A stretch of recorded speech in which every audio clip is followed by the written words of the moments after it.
मुंहिंजा जोगियड़ा मुंहिंजा सागियड़ा मारूड़ा मिठड़ा मुहिंजा मारूड़ा सांगेड़ा मुहिंजा।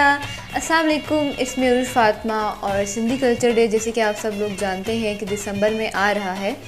और सिंधी कल्चर डे के बारे में अगर मैं कुछ बताना चाहूँ तो सिंधी एक बहुत ही खूबसूरत सकाफ़त है, बहुत ही कदीमी सकाफ़त है। और हमारी जो पाकिस्तान की कल्चर्स हैं उनमें से एक कल्चर है और उसको हम सेलिब्रेट करते हैं।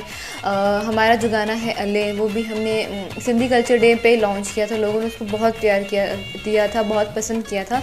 और इंशाल्लाह कोशिश है कि जो अभी सिंधी कल्चर डे आ रहा है उस पर भी हम कोई नया गाना करें अपने सिंधी बहन भाइयों के लिए। और सिंधी कल्चर बहुत ही खूबसूरत है। अजरक, टोपी और हर जो चीज़ है सिंधी की वो बहुत खूबसूरत है, लोग उसको बहुत पसंद करते हैं। तो आप भी ज़रूर सिंधी कल्चर डे को मनाइए और सेलिब्रेट करें क्योंकि ये बहुत ही खूबसूरत कल्चर है।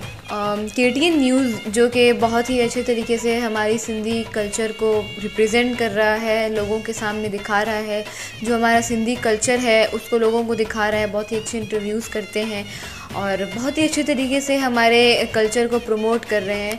और इंशाल्लाह आगे भी इसी तरह काम करते रहेंगे और हमारे कल्चर को प्रमोट करते रहेंगे।